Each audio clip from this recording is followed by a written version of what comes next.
Hello and welcome to another little bit of Satoshi's news. Today's date is Thursday, the 23rd of April 2026, the year of green wigs and BSV Terranode in the mix. Branch of threads, expand your mind with tree chat, die, or your post, pot and chain. Let's see what we've got today. So just a few posts to go through here on Twitter, obviously, from CSW replying to Danny Scott at Coin Corner Danny and whatnot. Things about his computer there and stuff that I wanted to touch on. BSV Godfather just sent me this. This is literally one of the funniest memes I've ever seen. Pause the race. I've just got to email Mike Hearn. That is hilarious. Like, obviously, a little bit geeky, but those who know will find that funny.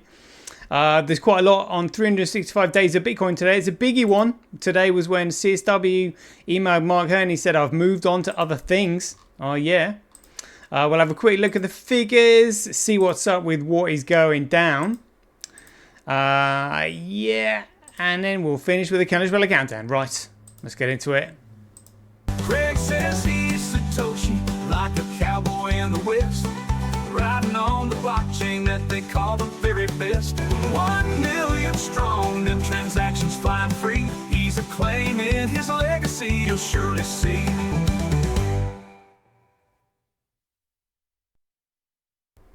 All right, here we go. Let's do this. So, What Your Guru has just posted here saying Justin, US Admiral Paparo says the United States is running a Bitcoin node. Somebody else has told me that they're running Sentinel node. Are they? I don't know. He said, we have a node on the Bitcoin network. We're doing a number of operations tests to secure the and protect the network using the Bitcoin protocol. Oh, the Bitcoin protocol. You don't hear many BTCers saying that, do you? Let's have a listen. Here we go. We have a node on the Bitcoin network right now. We're not mining Bitcoin. We're using it to monitor, and we're doing a number of operational tests to secure and protect networks using the Bitcoin protocol. We have a node on the Wow, that actually sounds like Sentinel node. That sounds like only Sentinel node can test and protect their systems. That really does like Sentinel. Let's hear that one more time. We have a node on the Bitcoin network right now. We're not mining Bitcoin. We're using it to monitor, and we're doing a number of operational tests to secure and protect networks using the Bitcoin protocol. Wow, that is big. That is big. And again, he wouldn't give it away. He's just saying, yeah, it's the Bitcoin protocol because that's what it is. Monitoring their network, so they're running a node, but it's not a mining node. So the only node that can monitor systems is Sentinel node. That is massive. That is massive. I might have missed out on that one. BTCs won't have a clue what he's talking about because they don't know what Bitcoin can actually be used for. But that's massive. I thought this was funny. Sir Kira appoints new education secretary after rigorous vetting successfully completed. Oh my goodness me. We know what's going on. So this was it, yeah, Bitcoin Magazine. 4-star military officer, Admiral Samuel Paparo, confirms the USA is running a Bitcoin node. We have a node on the Bitcoin network right now. We're doing a number of operational tests to secure and protect networks using the Bitcoin protocol. That sounds more and more like the Sentinel node. Admiral Paparo, yesterday you testified that Bitcoin held potential as a tool for national security.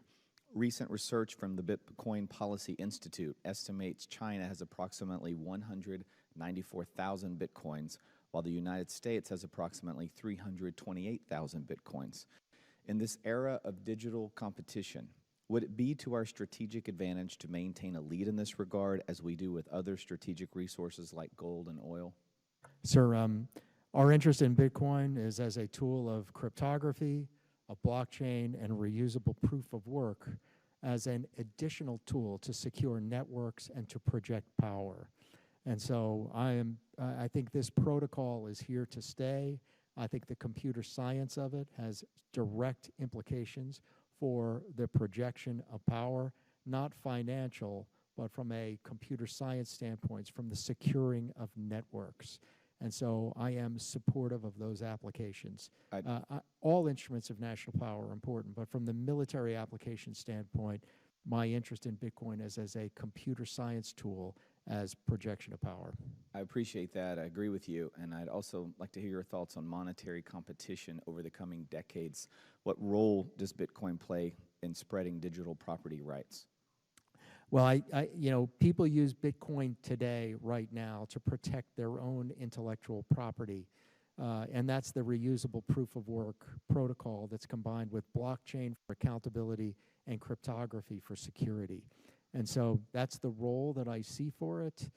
I see direct national security implications, and then I'm supportive for anything that maintains our own dollar dominance worldwide. I appreciate that. Do you think we're adequately prepared to counter China's strategic direction regarding digital assets? I think that our recent act with the Genius Act is a great step forward that moves us in that direction. And lastly, I'll ask you, as we continue to craft the NDAA, what authorities and resources does INDOPACOM need to address as respects the national security dimensions of digital assets?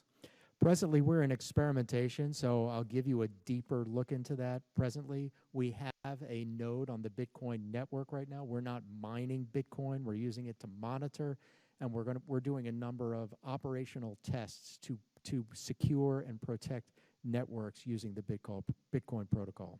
I appreciate that, Admiral. Thank you. I yield back. That was actually a really interesting conversation there, because obviously the senator there hasn't got a clue what Bitcoin is. He's just talking about price and monetary policy, and the general's just like, we're running a node. It's a Bitcoin node. He didn't say BSV though, but he said a Bitcoin node because it is the original Bitcoin protocol for monitoring systems. You can't do that on BTC. Not enough block space. That is quite something. That is quite something. Another reason as to why the world needs Bitcoin. Have a listen to this. 1 year ago today, we launched Britain's Quangos Uncovered to shine a light on the unelected and unaccountable Quango state that has quietly taken hold of Britain over the years. Because as ministers and governments come and go, more and more power and taxpayers' money is being handed over to arm's-length bodies run by people that cannot be removed at the ballot box. And what we found in our project has been quite staggering. According to our Quango database, there are 438 Quangos controlling £391 billion of taxpayers' money every single year. That's nearly £1 in every 3 that the government spends in its entirety. They also employ nearly 500,000 people. Vast swathes of the state now operate behind a wall of bureaucracy, shielded from proper democratic accountability. And where there's no accountability, there's more waste. Our work on big government projects uncovered nearly £6.2 billion on cost overruns and nearly 3,500 days in lost work on projects. And they were projects run by Quangos, from infrastructure schemes to NHS digitisation. Big projects that run late leave taxpayers with a massive bill. And then there's the Quango Rich List, where we found 1,472 Quango staff were receiving over £100,000 in remuneration in 23-24. And 300 of those were on a higher salary than the Prime Minister himself. To make matters worse, 94 Quangos did not provide accounts for that year in 23-24. And who sits on the boards of these Quangos? Well, our research members of the board found that 285 Quango bosses sat on more than one board. 31 sat on 3, and one Quangocrat even sat on 9 different Quango boards, receiving £145,000 a year in remuneration for the pleasure. Britain's Quangos Uncovered was never just about exposing the problem. It was about changing the debate. Because when people spend taxpayers' money, they must be held accountable for it. When public bodies fail, someone should answer for it. And when Quangos can no longer justify their existence, they should be abolished, merged, or reformed. Britain does not need more bureaucracy, it needs more responsibility. It doesn't need more decisions made behind closed doors. We must return power to the people that foot the bills, because taxpayers deserve a government that answers to them, not a Quango state that answers to no one.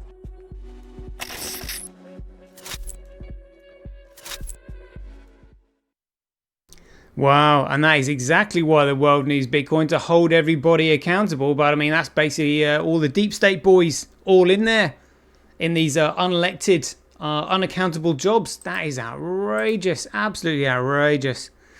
Bitcoin's the only way. Good grief. Let's see where we got here. I think we got a tweet here from CSW, I think it was. Here we go. Check this out. CSW replied to Danny Scott. He said, Danny Scott said, anyone ever thought Satoshi's coins haven't moved because Satoshi continued to mine and acquire more Bitcoin for pennies in the early years? Not linked to what we know. They could be a billionaire without the need to move and dox themselves, and could be alive. CSW has just said, you know nothing about what coins he has. Absolutely. Absolutely. Spot on there. Spot on there. And check this post out. So Mr. Ben just asked CSW, did you have coin back in 2007? And CSW replied, SGI are a US company, and technically because they were selling me computers that were linked into gaming, they were breaching US embargo rules. Strange what people would do for money. They knew that I was involved with poker, so they basically covered things up because they didn't want to get in trouble. Well, they were helping him out there. So, Greg McKenna, 2015. Interesting. Oh, and check this one out just quickly. So Peter Sweden said it begins. A Greek court has ordered that the state to pay 300,000 euros compensation to a family of a woman who died from the AstraZeneca jibby jabby. The court held that the state responsible because the jibby jabby campaign was part of public health policy. Oof, yeah, it begins. Indeed, it begins. Wow. There's lots going on. Lots going on. Yeah, there we go. And I just reposted this from BSV Godfather. This is hilarious. Pause the race. I've just got to email Mike Hearn. So as we found out that Hal Finney actually crossed the line of a running race 2 minutes after Satoshi Nakamoto had sent an email to Mike Hearn.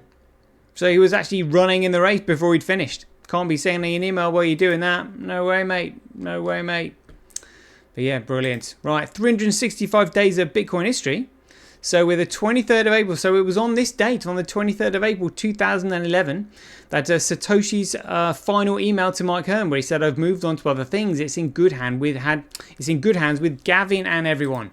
And of course, the deep state don't want you to read the last bit where they said it's in good hands with Gavin and everyone, because they don't want you to listen to Gavin, because Gavin will tell you that Satoshi Nakamoto is Craig Stephen Wright. Yes, indeed, he will. But yeah, the email was, I had a few other things on my mind, as always. One is, are you planning to rejoin the community at some point? For example, code reviews, or is your plan to permanently step back from the limelight? And Craig said, I've moved on to other things. It's in good hands with Gavin and everyone. I do hope your Bitcoin journey continues to be developed into an alternative client. It gives Java devs something to work on, and it's easier with a simpler foundation that doesn't have to do anything. It'll get critical mass when impatient new users can get started using it while other one is still downloading the blockchain. And that was 2011. Okay. By developing an alternative client. Interesting what it means by that. 23rd of April 2024, CSW wrote an email to Ira Kleiman stating, "No, I'm not doing this as I think it's going to make me a trillionaire. I'm working to make a system that is fraud resistant, one that doesn't allow printing money and fractional reserve banking, no inflation and no Federal Reserve BS." Here we go, and this is the actual email. Wednesday, 23rd of April 2014. He said, "Ira, I've sold all the BTC that I plan to sell for now. In doing what we wanted to do, Dave and I arranged for the sale of around 500,000 BTC so that we could have access to the core banking software. The rest that I hold are in trust. The terms of that trust are not met as yet because, and hence, if I was to break it, I would also cause the tax liability to fail, and that would result in over 50% of the total being owed in taxes. As a result, that would drop the price to about nothing and leave nothing. I will not do that. I will not collapse years of work for anyone or anything. Dave and I decided to start a coin exchange so that we could lock in some of the value.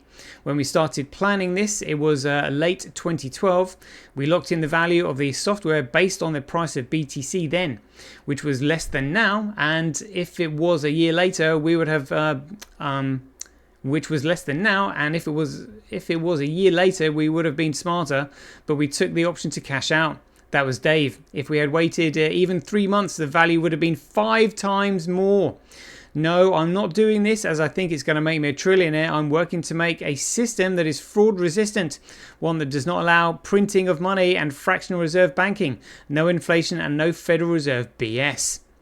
If you read the terms of the judgment from the court, I did not receive Dave's Bitcoin. I accepted the software Dave was developing for me. We had already exchanged this before he died. It is a software that I started working on in 2003. Dave completed it for me when we split things up. He did this contracting other people. Oh, look at that. 2003. The white paper was released 3rd of January 2009. And so Dave was working on Bitcoin in 2003. Or helping him, and they split things up. Amazing. Amazing. 23rd of April 2020, Vitalik Buterin, this is a classic one, Vitalik Buterin tweeted, BSV does not scale. Classic. And 23rd of April 2024, El Salvador hackers leaked code of the state Bitcoin wallet, which was the Chivo wallet, I think it was, the Chivo wallet. Oh, well, they blocked that one. But yeah, Vitalik said BSV does not scale. Well, let's have a look at this, shall we? Oh, look at this. Ethereum, 1.9 million. Oh, we're just behind it. 1.7 million. And yet he says BSV does not scale. What an absolute plonker. What an utter plonker. We'll just cross-reference those figures with what's on chain while we're here. 24-hour statistics. Oh, it's 2.5 million transactions. That is smashing Ethereum. That is smashing Ethereum, 1.9, and BSV on 2.5. 2.5 million transactions over the last 24 hours. Loving that. Yeah, operative, 2.3 million transactions just from that. And, GaiaLog, 62,957 transactions. I've just been sent something on that. Let me see if I've got it here. Here we go. Check it out. Here we go. So GaiaLog. Can you tell me where this logo for GaiaLog comes from? It's on the BSV blockchain. The logo shared is the official logo for GaiaLog, an environmental monitoring project built on a Bitcoin SV blockchain. GaiaLog collects real-time environmental data like air quality, water levels, seismic activity, wildfire info, temperatures, soil metrics, etc. from global sensor networks and trusted APIs, for example WAQI for air quality. It timestamps, geolocates and immutable records every measurement on the BSV blockchain for transparency, cryptographic verification and public auditability. This prevents tampering and allows anyone to verify the data's integrity directly on chain. You can find the project and likely this same logo displayed there on the official website GaiaLog.world. It also appears tagged in BSV blockchain explorers like what's on chain, where transactions and data pushes are labeled. All right, now we know. They go GaiaLog, and that's 60. There's going to be loads more transactions like that coming on. That is phenomenal. Yeah, loving that. Don BSV said, what's going on here? BSV up and down like a BTC is kneeling and bobbing. What's going on there? Yeah. Some shenanigans with the price. And we're now 23rd of April. So we're on day 217 of the Challenge Speller Countdown. When's it going to finish? We're getting close. We're going to be absolutely epic. You're going to have to stay tuned to find out. So until then, be aware, take care, stay safe out there, and we'll see you in the next one. I understand. Do you?